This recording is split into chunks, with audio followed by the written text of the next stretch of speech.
e nós aqui vamos ter o nosso tempo de reflexão. Quero convidar você a fechar os seus olhos, a baixar a sua fronte e me acompanhar nessa oração. Pai, nós queremos te agradecer por mais essa oportunidade que nós temos de ouvir a Tua Palavra, de refletir na Tua Palavra, de compreender, ó Deus, os Teus desígnios para as nossas vidas. Eu quero pedir, Senhor, que em nome de Jesus, o Senhor, através do Teu Santo Espírito, da instrumentalidade do Teu Santo Espírito, fale aos nossos corações. Que o Senhor fale aos nossos corações através da Tua Palavra, Deus. Que ela seja exposta, ó Deus, com integridade, com piedade e com paixão pelo Senhor. Para que os nossos corações sejam transformados. Para que a nossa vida seja reorientada, não pelos princípios mundanos e seculares, mas pelos princípios da Tua Palavra. É isso que nós oramos, em nome de Jesus. Amém. Meus irmãos, como vocês sabem, nós estamos estudando o Evangelho de A a Z. Essa é a nossa série, mas nós estamos olhando para a Epístola aos Gálatas. Para a Epístola aos Gálatas. E, em especial, essa epístola, ela tem trabalhado, Paulo tem trabalhado, na verdade, ou Paulo trabalhou isso com os Gálatas, e nós estamos trabalhando, melhor dizendo, Paulo trabalhou isso com os Gálatas, e nós hoje estamos trabalhando isso com o nosso coração. Uma das coisas mais fáceis, segundo o apóstolo Paulo, na vida, é você perder o foco do Evangelho. Tanto que, logo no começo da carta, Paulo vai se admirar, vai ficar embasbacado. Olha só que palavra legal. Embasbacado com o fato de que os Gálatas se desviaram do Evangelho. Então, diante desse fato, Paulo começa a trabalhar o Evangelho na vida dos Gálatas. Mas sabe, uma das coisas que mais me admira na vida é o seguinte. Eu já tenho praticamente 20 anos de trabalho como pastor de igreja, ou de jovens, ou de igreja, na frente de igreja, ou de auxiliar. Desde os 18 anos, eu estou aí trabalhando dentro da comunidade cristã. E uma das coisas que sempre me chamou a atenção, antes de ser pai,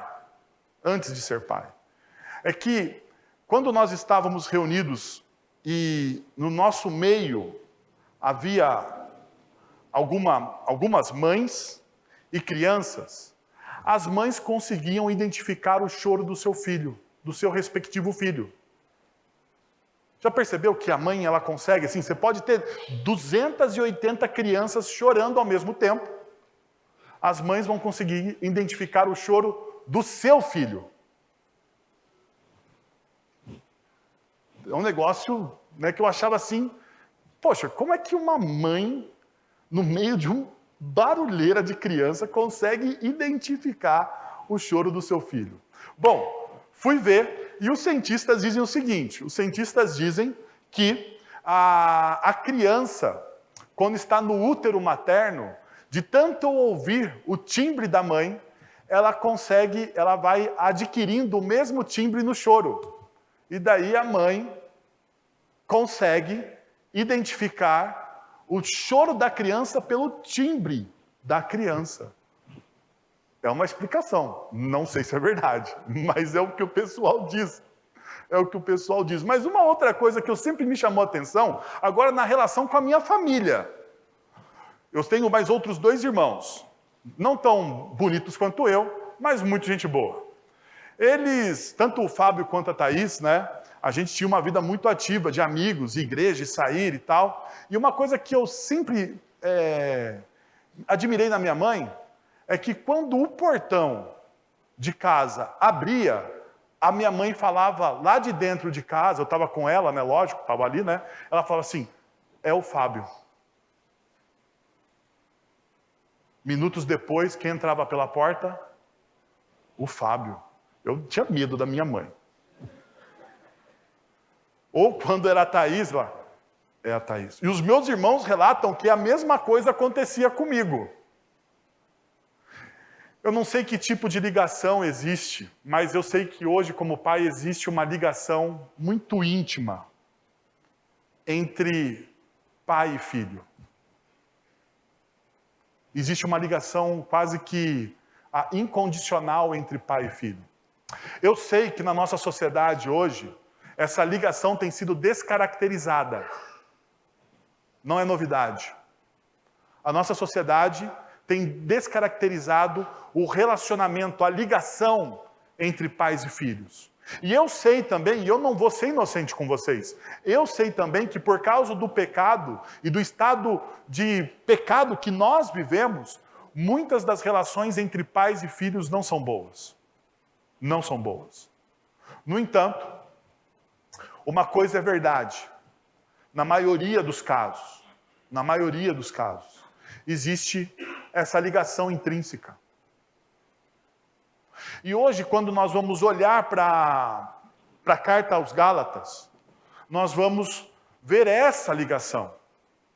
Nós vamos começar um novo capítulo hoje pela noite. Lembra que eu falei para vocês que nós estávamos escalando o monte? E quando nós chegamos no capítulo 3, talvez era o capítulo assim, mais íngreme. Porque o capítulo 3 ele tem muitas referências ao Antigo Testamento. Nós não chegamos ainda no topo, nós estamos no capítulo 4. O capítulo 4 ainda não é o topo, é quase o topo. É quando você chega assim, não sei se você já fez alpinismo, né? Ou subiu uma montanha, sem o alpinismo em si, mas só caminhada, subir uma montanha. Chega uma hora, né, que a parte mais íngreme acaba. Porque você está quase no topo. Então o capítulo 4 é mais ou menos isso. Você está quase no topo. Eu já tive a oportunidade de ir na Cordilheira dos Andes, né, na parte do Chile. Então é mais ou menos assim. Para você subir é muito íngreme e dá um medo de dar gelo na espinha, porque você sempre pensa que o carro vai cair, né? Que o guia vai errar a curva e o carro vai cair. Mas quando você começa a chegar perto do topo, você começa a ver algumas, tipo planícies, né? Algo mais assim, reto, menos íngreme. Apesar de você olhar para baixo e você ver aquela queda fantástica, né? Então, se você está comigo, abre aí em Gálatas capítulo 4, versos de 1 a 7. Diz o seguinte, o texto. Digo, porém, que enquanto o herdeiro é menor de idade, em nada difere de um escravo, embora seja dono de tudo. No entanto, ele está sujeito a guardiões e administradores até o tempo determinado por seu pai. Assim também nós, quando éramos menores, estávamos escravizados aos princípios elementares do mundo. Mas quando chegou a plenitude do tempo, Deus enviou o seu Filho, nascido de mulher, nascido debaixo da lei, a fim de redimir os que estavam sob a lei, para que recebêssemos a adoção de filhos.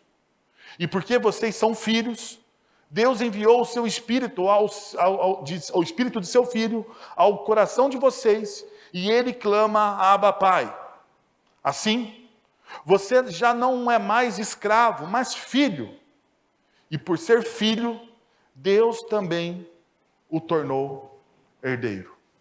Então, deixa eu só relembrar o que a gente viu até este momento. Nós chegamos no Gálatas capítulo 1 e nós vimos que a alegria de Deus em nós não é baseada no nosso desempenho para Ele, mas não estamos trabalhando para ganhar um favor de Deus. Ou seja, nós não fazemos o que fazemos para Deus, para sermos amados. Nós somos amados e por isso fazemos o que fazemos. É diferente.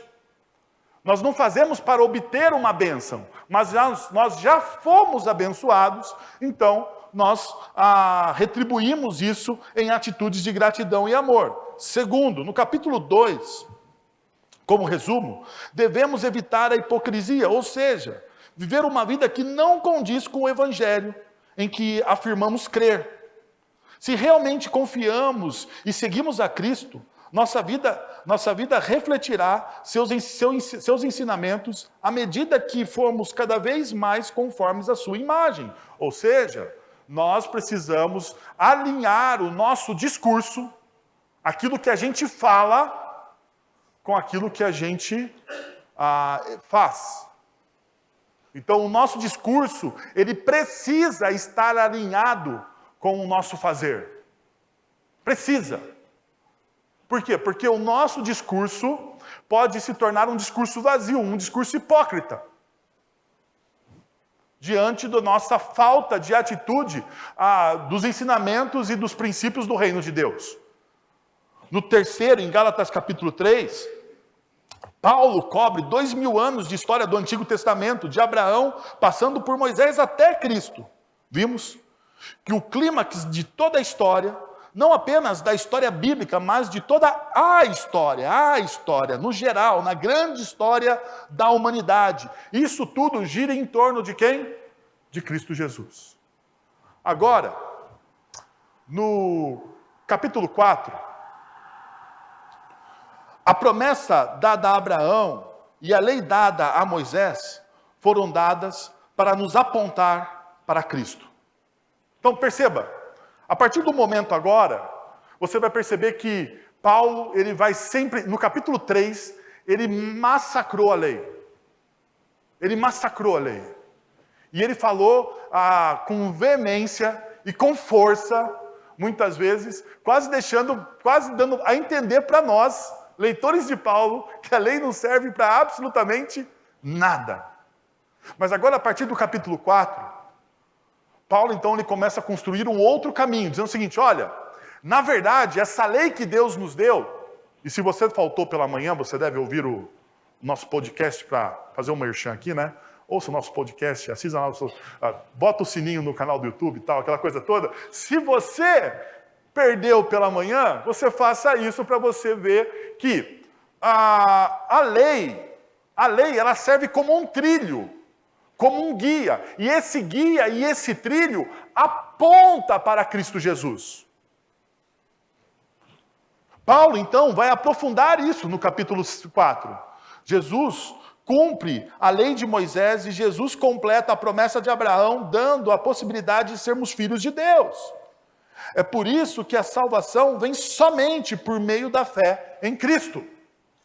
Então isso fica claro. Então você percebe que Paulo está desconstruindo uma religiosidade hipócrita e construindo uma espiritualidade cristã como discípulo de Cristo, baseada no Evangelho e principalmente baseada na pessoa de Cristo. Sendo assim, eu gostaria de compartilhar alguns princípios do texto que nós lemos. E esse texto que nós lemos, ele vai falar principalmente do termo de adoção. Como Deus nos acolhe como filhos. Então veja, o primeiro ponto que eu gostaria de demonstrar para vocês é esse. Não estar na família de Deus leva automaticamente para o orfanato do mundo. Olha o que Paulo está dizendo nos versículos 1, 2 e 3. Digo, porém, que enquanto o herdeiro é menor de idade, em nada difere de um escravo, embora seja dono de tudo. Versículo 2. No entanto, ele está sujeito a guardiões e administradores até o tempo determinado por seu pai. Veja só. Paulo, então, ele está fazendo aqui, ou está dando para nós uma metáfora do que é a lei. E ele está dizendo uma coisa que talvez nos escape aqui.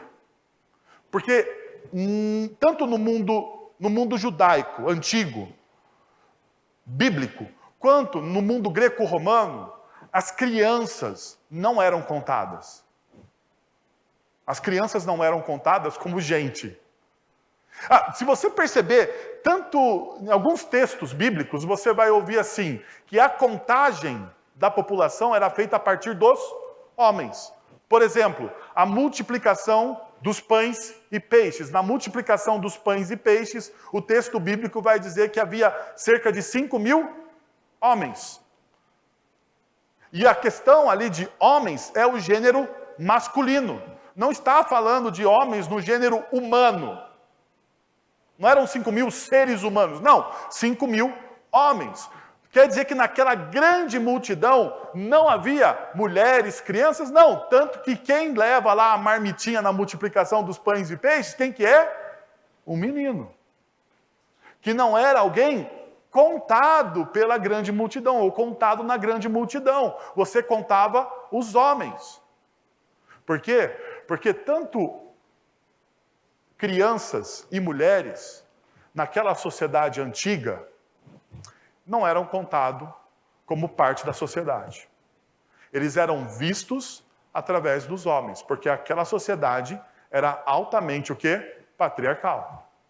Então, todos ali eram vistos através dos homens. Então, quando Paulo está dizendo, olha só, a criança aqui, ela é como se fosse um escravo. Mesmo sendo filho, ela é como se fosse um escravo. Porque isso de fato acontecia. Muitas das crianças que tinham escravos em casa, elas se misturavam com os escravos. A criança, no mundo antigo, tinha muito mais responsabilidades domésticas que as nossas crianças hoje, que são tratadas com pão de ló. Né? Pão de ló é uma expressão bem antiga, né? Eu parecia minha mãe falando agora. Mas vamos lá. A ideia principal aqui é revelar o quê? É revelar que você não tinha autonomia. Porque tanto a criança quanto o escravo, eles não têm o quê? Autonomia. Eles estão debaixo de um tutor, eles estão debaixo de uma regra, eles estão debaixo de uma lei. Lembre-se, quem era o tutor? Capítulo 3, versículos anteriores. Quem era o grande tutor do povo de Israel? A própria lei. E essa lei, como tutor, não permitia que Israel, de certa forma, amadurecesse. E daí, por isso que Paulo está dizendo, olha, quando veio o tempo significado, o tempo do crescimento, quando o pai determinou aquele tempo, assim eles cresceram. Então, veja, versículo de número 3. Assim também nós, quando éramos menores, estávamos escravizados aos princípios elementares do mundo. Então, Paulo, ele tem uma metáfora e daí ele dá uma aplicação. Uma aplicação. Veja, antes de sermos adotados por Deus, estávamos em um estado de escravidão, que é o que o texto está dizendo. Em um exemplo, Paulo aponta para os filhos de Israel, não muito diferente do que ele fez na passagem anterior, capítulo 3, de 23 a 25. Em particular, Paulo recorda a escravidão de Israel no Egito. Seu ponto aqui enquanto os filhos de Israel forem escravizados, eles não serão diferentes dos escravos. Isso não serão diferentes de qualquer outra nação ou povo. Este estado, eles não têm mais acesso à herança de Deus, ou qualquer uma de suas promessas, ou qualquer um dos seus benefícios. Quando Paulo afirma no verso de número 1 e 2, que eles estão debaixo de administradores, eles estão sendo acossados por esses administradores, ele está mostrando essa realidade. Mas observe, o que Paulo continua a dizer, pois é notável e provocativo. Assim também nós, quando éramos meninos, éramos escravos dos rudimentos deste mundo, segundo a versão revista e atualizada. O que ele está dizendo? O período da escravidão de Israel não parou no Êxodo. Em vez disso, o conceito de escravidão descreve toda a sua história como nação. Embora o Êxodo os tenham redimido da escravidão egípcia, eles permaneceram escravizados por algo muito pior e muito maior. O que Paulo chama de princípios elementares deste mundo. E a pergunta então passa a ser: o que é os princípios elementares deste mundo? Porque a gente pode olhar para isso e falar, bom, mas o que são os princípios elementares? Duas coisas. Uma dica, Paulo está falando de coisas básicas aqui. Princípios elementares ou princípios básicos do mundo. O que rege o nosso mundo? Então, deixa eu te dizer o que rege o nosso mundo na ideia de Paulo: dinheiro, sexo e poder. Dinheiro, sexo e poder são três coisas, ou melhor, três deuses que regem o nosso mundo. Eu não sei se você gosta de séries. Eu adoro séries. E na Amazon Prime tem uma série chamada Deuses da América. Vocês já viram? Não viram? Não perderam muita coisa, mas tem uma coisa interessante nos Deuses da América. Eles são personificados, né, dentro da sociedade. Então, qual que é a ideia da série?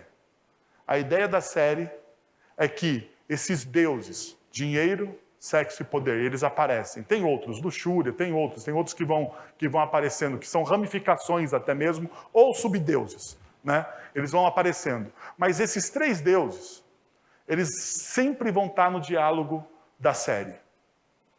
Dinheiro, sexo e poder. Sempre. Sempre. Você quer descobrir se alguém é generoso? O que você dá a essa pessoa? Dinheiro. Dinheiro. Você já percebeu que nós falamos de generosidade quando nós não temos dinheiro? Nós falamos, olha, se eu tivesse dinheiro, já percebeu? Se eu fosse rico, se eu fosse não sei o quê, se eu tivesse aquilo e aquilo outro, a gente sempre fala no se aqui, né? A gente sempre coloca esse condicional. Se eu tivesse. Mas a gente nunca assume que tem. Nós nunca assumimos que aquilo que temos talvez seja o bastante para a gente ajudar um pouco de pessoas. Por quê? Porque se você quer descobrir se alguém é generoso, dê dinheiro a ele. E ele sempre vai achar que está faltando. Mas não é isso? A gente sempre acha que está faltando um pouquinho, não acha? Ou é só eu que tenho esse pecado? Talvez seja só eu que tenho esse pecado e você seja alguém assim, totalmente altruísta na sua vida, né? Você acha que nunca está lhe faltando absolutamente nada. Mas deixa eu te dizer uma coisa. Talvez isso esteja camuflado em um outro pecado, em um outro Deus. Se você quer descobrir se uma pessoa é graciosa e perdoadora, você dá o que a ela? Poder. Dê poder para alguém e você vai descobrir se essa pessoa consegue perdoar e ser grata e ser graciosa. Dê poder a alguém. Porque se você tivesse poder nas suas mãos, às vezes, aquela pessoa a quem você deve perdoar não subsistiria até o próximo dia. Não subsistiria. Se você tivesse poder. Porque o que lhe falta é poder. Porque vontade você tem. Não é?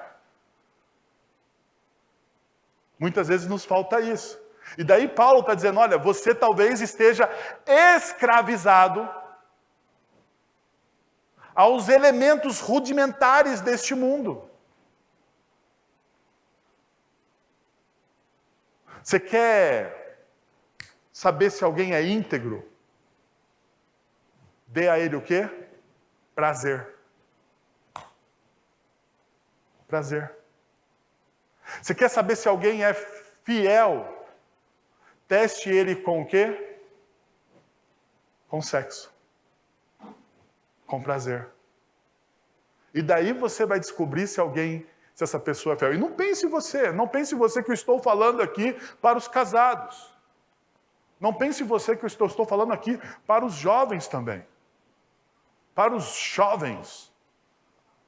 Né? Porque você quer descobrir se alguém é fiel a Deus, na sua castidade, expõe a ele ao quê? Ao sexo. Porque, veja, a nossa dificuldade com esses deuses, ou esses outros deuses, é dizer o que para eles? Não. Já percebeu isso? Que a sua dificuldade, às vezes, é dizer não. Como é que eu sei que uma pessoa adora a um outro Deus que não o Deus das Sagradas Escrituras? Quando ela não consegue dizer não para o seu Deus. E como é que eu sei que uma pessoa não está com a sua vida centrada em Cristo? Quando ela não consegue dizer sim para o Evangelho.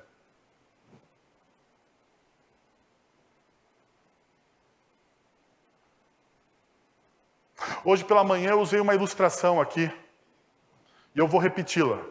Talvez seja porque eu estou ficando velha, e quando fica velha você começa a repetir as histórias, né?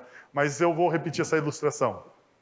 Faz o seguinte, você, homem casado, ou você que tem um relacionamento, chega, sai de casa pela manhã, não diz tchau, não diz tchau, não diz tchau. Não dá um beijo no rosto, não fala para onde você vai. Eu vou aumentar a ilustração porque de manhã eu não falei isso. Quando a sua esposa, seu cônjuge, a pessoa que você tem relacionamento ligar para você, você desliga. E se ela ligar de novo, você põe aquela mensagem automática, agora eu não posso. Até caiu um negócio agora, pelo amor de Deus. Pelo amor de Deus. E daí quando você chegar no almoço, você entra, você não fala nada, você não dá um elogio pro almoço que a pessoa preparou.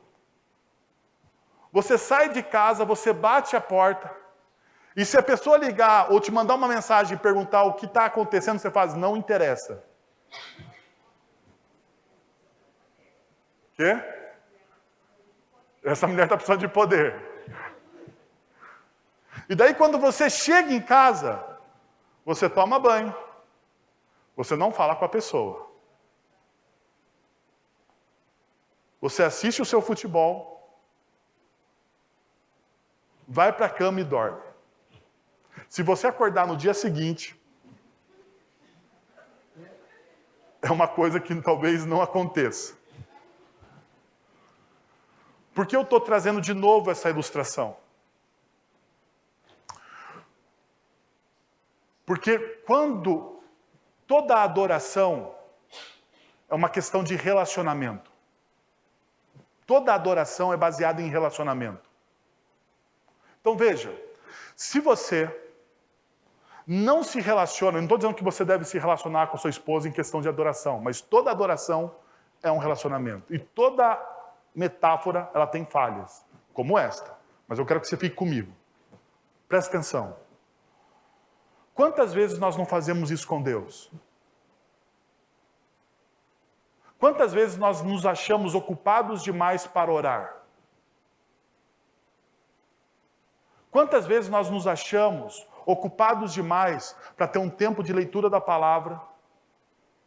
Quantas vezes nós nos achamos ocupados demais para participar de um grupo pequeno, para servir em um ministério? Quantas vezes nós nos achamos ocupados demais por tantas coisas?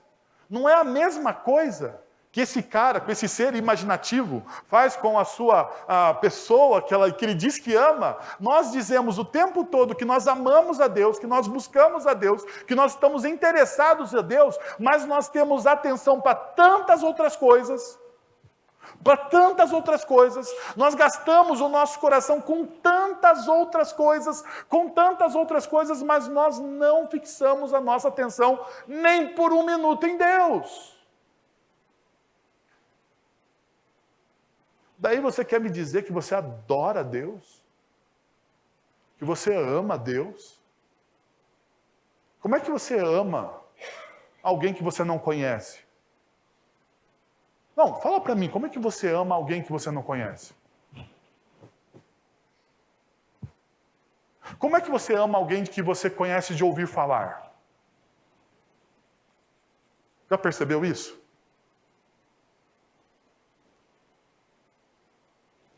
Às vezes você conhece a Deus de ouvir falar, como Jó conhecia a Deus de ouvir falar. Mas os seus olhos ainda não viram Deus. E eu vou dizer para você, se você tem tantas outras coisas, aonde está o seu Deus? Nessas outras tantas coisas que você tem. Porque se você não consegue dizer não para o dinheiro, se você não consegue dizer não para o prazer, se você não consegue dizer não para o poder, significa que você tem outro Deus. E o Evangelho está tratando isso, Paulo está dizendo isso. Se você é escravo desses deuses, você sempre será imaturo. Você sempre será órfão. Você sempre terá tutores. Você nunca será livre. Sabe por quê? Porque os deuses da nossa cultura nos consomem. Os deuses da nossa cultura sempre desejam um pouco mais. Uma vez, eu não sei se é verdade ou não, mas eu já ouvi isso várias vezes e várias pessoas falando. Contaram-se uma vez que uma pessoa chegou para o Oscar Wilde, que é um dos caras mais ricos ainda é a família, né, uma das famílias mais ricas, e perguntaram para ele, quanto de dinheiro você precisa? O que ele respondeu? Só um pouco mais. Sabe por quê? Porque os nossos deuses são insaciáveis.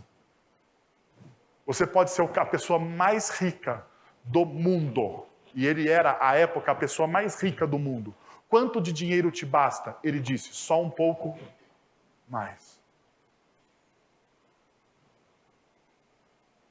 Então você sempre terá um tutor. Você sempre será escravo do Deus que você serve. Em outra perspectiva, então, Paulo está chamando os Gálatas a uma nova visão. E essa nova visão tem a ver com isso, um amor obstinado a nos transformar em filhos amados. Se, por um lado, o nosso coração tenta constantemente nos sabotar, por outro lado, existe um amor obstinado de Deus, a todo tempo estendendo a sua graça e nos convidando a nos relacionarmos com Ele. E aqui está uma das grandes diferenças do cristianismo para qualquer outra religião. Qualquer outra religião. O cristianismo verdadeiro, o cristianismo bíblico, para qualquer outra religião. Em qualquer outra religião, em qualquer outro credo, você vai ter que dar a sua vida para conquistar a atenção do Deus desta religião ou deste credo. Mas o cristianismo, a pessoa que deu a vida por você foi o próprio Deus, para chamar a sua atenção, para conquistar o seu coração. Então perceba, olha o que Paulo então está dizendo. Mas, quando chegou a plenitude do tempo, Deus enviou o seu filho, nascido de mulher, nascido debaixo da lei, a fim de redimir os que estavam sob a lei, para que recebêssemos a adoção de filhos. Precisamos entender que o processo pelo qual Deus passou para adotar seus filhos e filhas foi ainda mais extenso e intensivo do que qualquer outro processo que existe. Tempos atrás, eu estava conversando com um casal amigo meu que adotou uma criança. Eles não tinham a possibilidade de ter filhos e eles conseguiram adotar, mas depois de 8 anos na fila. E essa minha amiga dizia que a gestação dela foi uma gestação de quanto tempo? De 8 anos. Uau!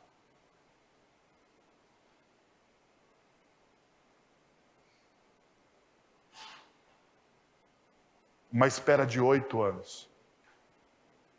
Muito tempo.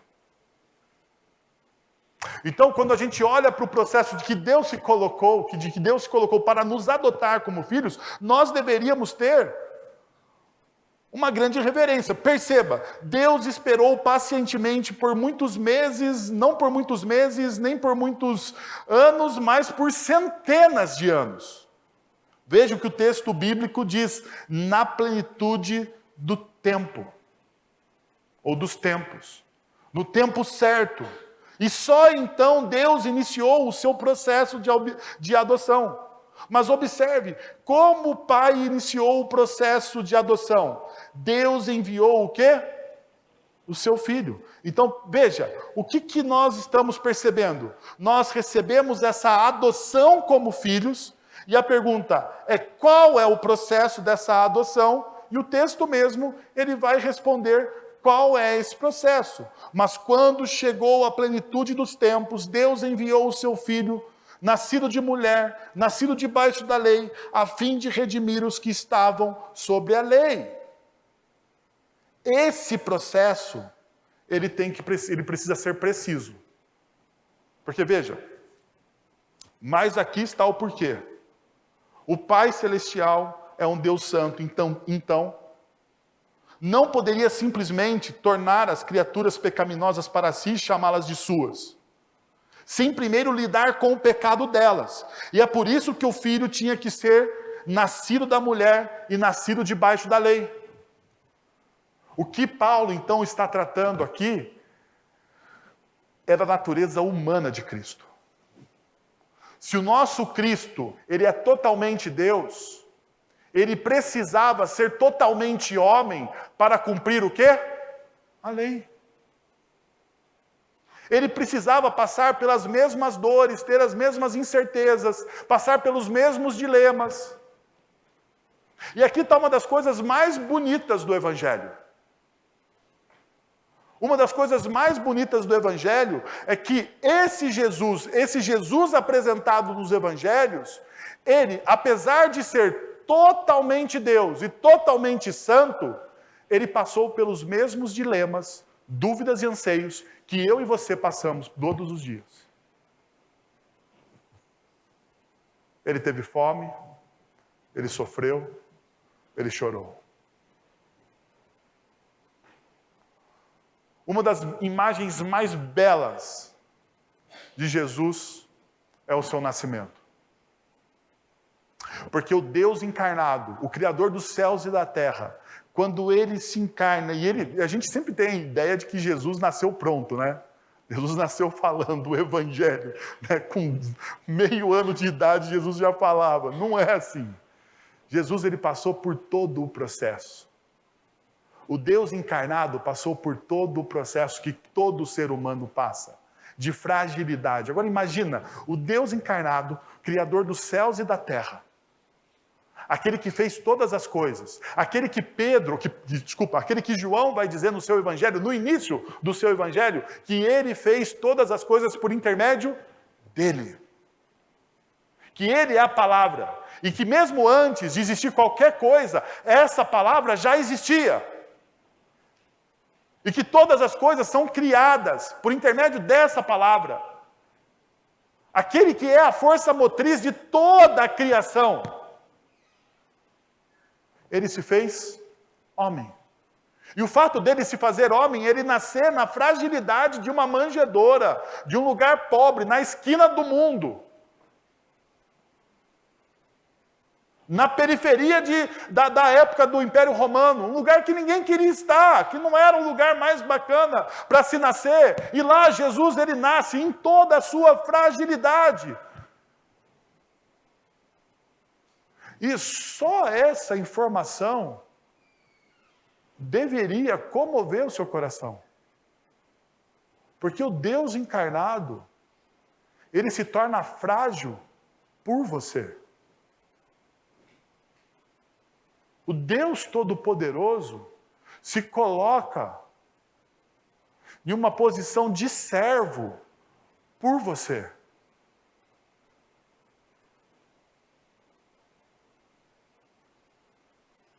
Segundo o texto de Isaías 53, que é tão conhecido nosso, ele é o servo sofredor. Ele veio ser servo.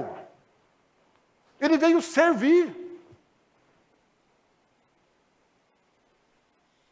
Mas parece que isso não tem significado para nós, parece que essa verdade foi tão falada e tão menosprezada que ela inflacionou e perdeu o valor. A gente não se comove mais com isso. Nós se comovemos com as novelas, com as minisséries, com os filmes. O nosso coração se entristece quando o time do coração perde, mas a gente, diante do Evangelho e diante da história de amor mais rasgada ou mais visceral do mundo, a gente não consegue derramar uma lágrima sequer e isso não nos comove.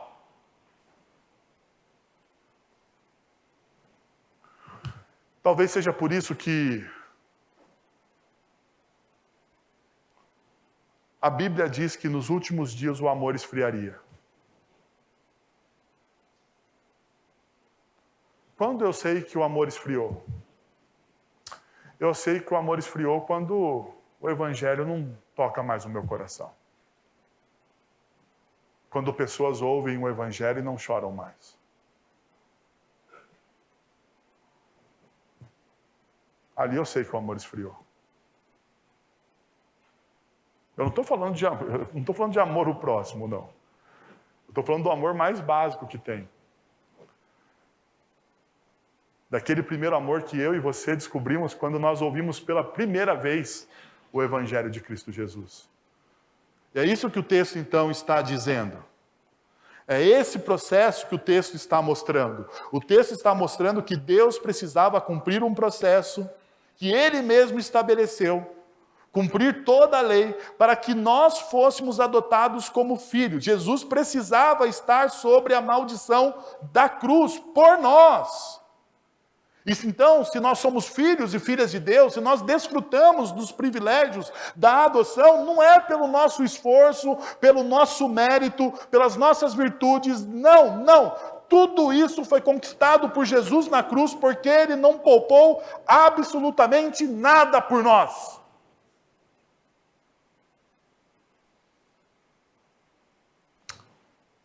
Nós somos filhos. Quanto tempo levou para Deus gerar a nossa paternidade? Existe uma grande história sendo contada. E Deus tem feito isso durante a história. Mas parece que nós não somos alvos desse amor. O J. Packer, eu gostaria de pedir licença para vocês, e ele vai falar sobre a adoção no seu livro Conhecendo Deus. Eu gostaria de ler alguns trechos quando ele fala da adoção. Ele diz o seguinte: a adoção é o maior privilégio que o Evangelho oferece, maior até mesmo que a justificação. Isso pode causar um estranhamento, pois a justificação é o dom de Deus em que, desde Lutero, os evangélicos têm colocado a maior ênfase. E estamos acostumados a dizer, quase que sempre, que a justificação graciosa é a bênção suprema de Deus para nós, pecadores. No entanto, uma reflexão cuidadosa mostrará a verdade da afirmação que acabamos de fazer. Que a justificação pela qual queremos significar o perdão de Deus concede do passado, juntamente com a sua aceitação para o futuro, é a bênção primária e fundamental do Evangelho. Isso não temos dúvida. A justificação é a bênção primária porque ela atende à nossa necessidade espiritual primária. Todos nós estamos, por natureza, sob o julgamento de Deus. Sua lei nos condena e a culpa nos consome. Tornamos-nos inquietos, tristes e amedrontados em nossos momentos de lucidez. Não temos paz em nós mesmos, porque não temos paz com o nosso Criador. O Packer continua. Por isso, precisamos de perdão dos nossos pecados e de garantia de um relacionamento restaurado com Deus. mais do que precisamos de qualquer outra coisa no mundo. E isso o Evangelho nos oferece antes de qualquer outra coisa. Mas isso não quer dizer que a justificação seja a maior bênção do Evangelho. A adoção é maior graças à riqueza da relação com Deus que ela envolve.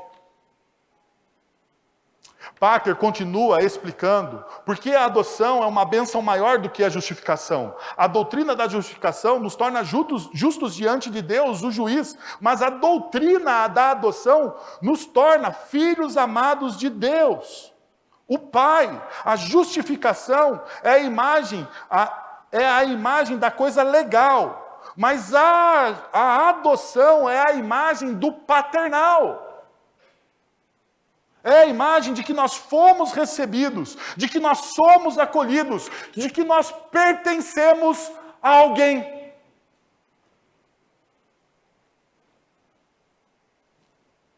Nós pertencemos a alguém.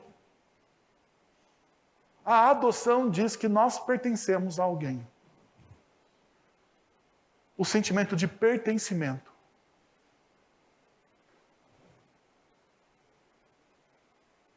Talvez um dos maiores vazios que existe na vida do crente. Porque muitas vezes crentes vão para mim e perguntam assim, mas como eu tenho certeza, pastor, da minha salvação? A certeza da sua salvação nasce da experiência de que você é filho e você pertence a Deus. De que Ele o adotou pelo mais alto preço.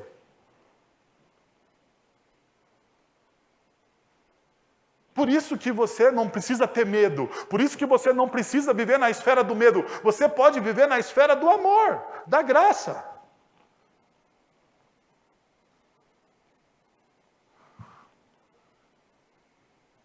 É na adoção que o juiz deixa de ser o juiz, o justo juiz. É na adoção que o justo juiz, ele desce da tribuna, do tribunal, e ele abraça a pessoa que está sendo julgada e diz, venha filho, venha comigo, porque agora eu recebo você. Parker, então, ele continua dizendo o seguinte, estar de bem com Deus, o juiz, é uma grande coisa, mas ser amado e cuidado por Deus, o Pai, é algo ainda maior.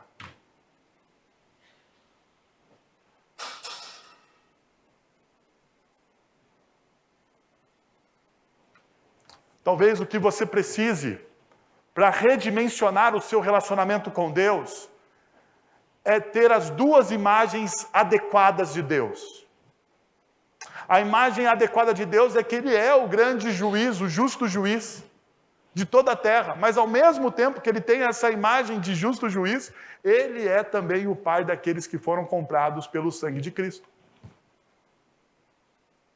E isso muda absolutamente tudo. Tudo.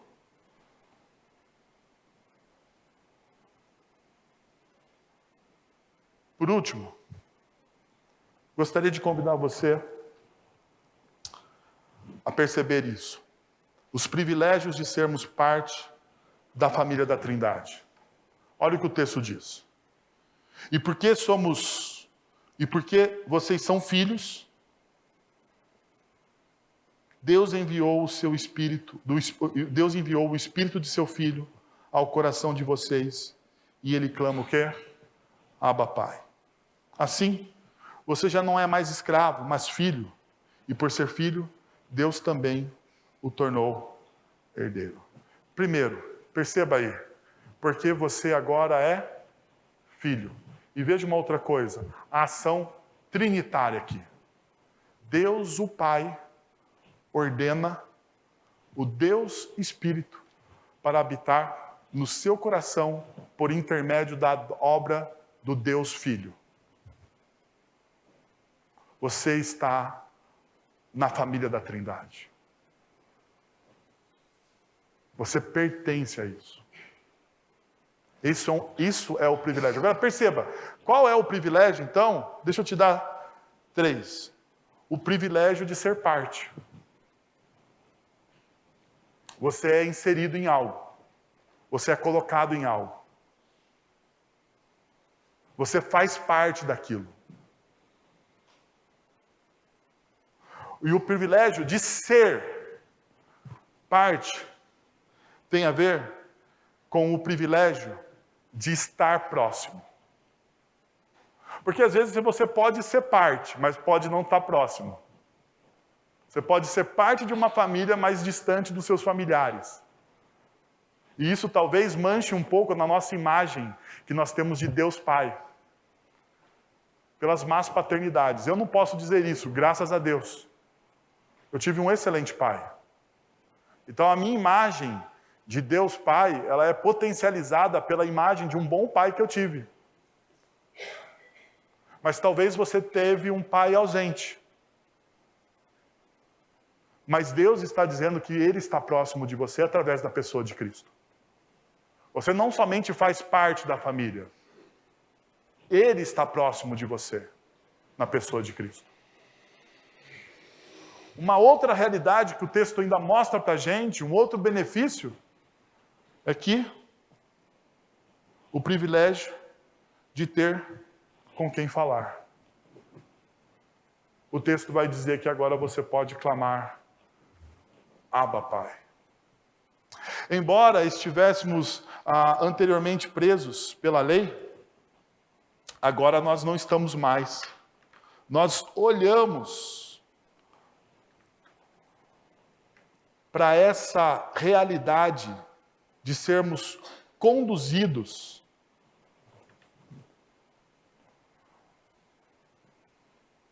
para um relacionamento íntimo. E eu sei, essa palavra Abba, Pai, muitas vezes ela é supervalorizada, né? Ou a gente romantiza ela dizendo, tem a ver com aquela, quando a criancinha balbucia, né? Papai, no hebraico, não sabe dizer papai, então ela fala Abba, Abba. Eu sei, você já ouviu milhares de pregações sobre isso. Milhares de pregações sobre isso. Tá bom? Eu não vou tirar, né, essa imagem que você tem do Abba, Pai. Mas uma coisa que eu gostaria de mostrar para vocês é que essa palavra Abba, às vezes, é mal compreendida e super romantizada ou super sentimentalizada, como a palavra que significa simplesmente papai. O que dá a impressão de que isso é falar como um bebê. Mas não é. Não é. Não é porque nas Escrituras nós vamos ver Jesus em momentos decisivos, como por exemplo em Marcos capítulo 14, verso 36, quando ele está prestes a ir para a cruz. Ele vai orar e ele diz, Abba. Não é uma linguagem de bebê. É uma linguagem de quem clama. De quem clama do fundo da sua alma. De quem sabe para quem clama. E sabe que aquele que está ouvindo está perto. A imagem do Abba não é desse aqui, você precisa ser como uma criança. Não, não tem nada a ver com isso. Essa imagem é a imagem daquele que conhece, que pertence, que faz parte, que entende a soberania do Pai. E por entender a soberania do Pai, ele pode a todo momento clamar, porque você, diante do Deus, através de Cristo Jesus, você pode falar com Ele sobre qualquer coisa. E através do sacrifício de Cristo, você chama o Deus Criador de Abba, de Pai.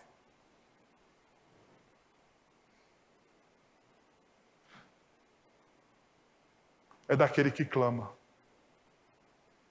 É daquele que está em desespero diante do abandono, do final de um casamento, do rompimento com o filho, de um diagnóstico errado, de um diagnóstico adverso da medicina. Daquele que se encontra na mais profunda depressão porque acha que fracassou na vida. essa pessoa pode se agarrar a essa palavra e dizer: Deus está me ouvindo. Abba.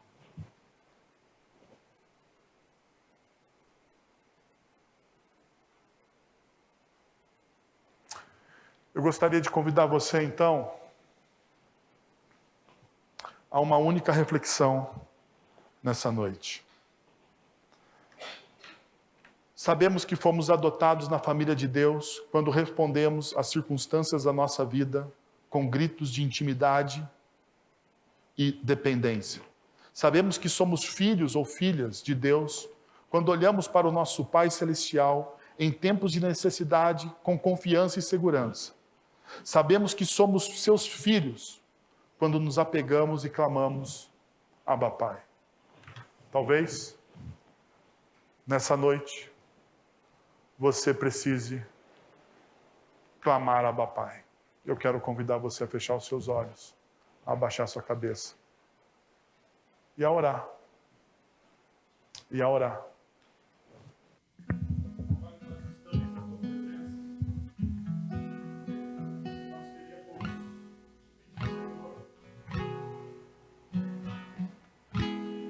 Que o Senhor agora fique próximo, ou o Senhor está próximo. Que nós tenhamos essa consciência, Deus, que o Senhor é o Deus de perto e não de longe. O Senhor é o Deus de tão perto, que entrou na nossa realidade, que conhece as nossas dores. O Senhor é o Deus de tão perto, que nos libertou do jugo da lei. O Senhor é o Deus de perto, que nos libertou, ó Deus, dos falsos deuses da nossa cultura. Daqueles deuses que nos consomem.